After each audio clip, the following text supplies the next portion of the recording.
স্নান করে, তাই মধ্যাহ্নে স্নানটা বাকি ছিল। রথ দাঁড় করিয়ে বৃন্দাবনের শেষ সীমানায় নেমে যমুনায় স্নান করতে গেছে। যেই অক্রুর যমুনার জলে ডুব দিয়েছে, সঙ্গে সঙ্গে দেখছেন যমুনার জলমধ্যে স্বয়ং ভগবান সেই ছোট্ট কৃষ্ণই অনন্ত শয্যায় শায়িত হয়ে শুয়ে আছে।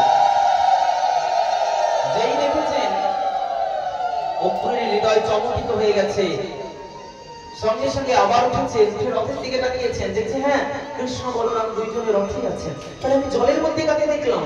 জলের মধ্যে যে অনন্ত ঘনা বিস্তার করে তার কোলে কৃষ্ণ শুয়েছিল।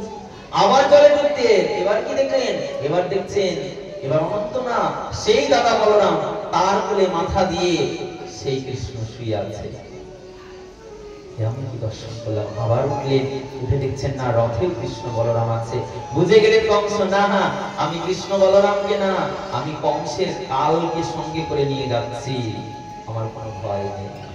স্নান করে উঠে এলেন, রথে এসে দুইজনকে প্রণাম করে রথে উঠে রথ ছাড়লেন। কৃষ্ণ বললেন, কাকা তোমার সংশয় দূর হয়েছে? অক্রুর হাস্য বদনে বলেন, হ্যাঁ সব দূর হয়েছে, আর চিন্তা নেই। মথুরার মধ্যে গিয়ে রথ প্রবেশ করল, রথ থেকে নামলেন সকলে।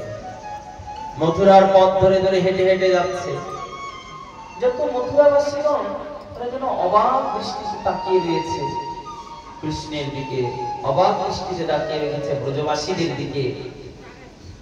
কৃষ্ণের সঙ্গে সমস্ত বন্ধুরা গেছে, সখারা গেছে, তারা সবাই বলে, কানা রে এই দেখ না, এই তোর মথুরার লোকজনেরা কেমন করে আমাদের দিকে দেখছে।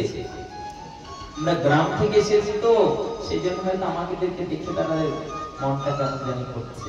ছেঁড়া কাপড়, ছেঁড়া ফাটা মলিন কাপড়, তো সেই জন্য মনে এরকম হচ্ছে।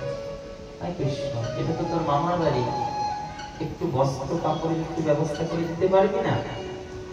কৃষ্ণ বলছে, দেখো আমি তো এই তো প্রথম এলাম মথুরায়, আমি তখন চিনি না কোথায় কি আছে, কার কাছে চাইবো, কার কাছে নিবো, আমাদের কাছে তো পয়সা করিও নেই। তোমরা তো বললে তো শুধু হবে না, কি করে দেবো বলো? কেন?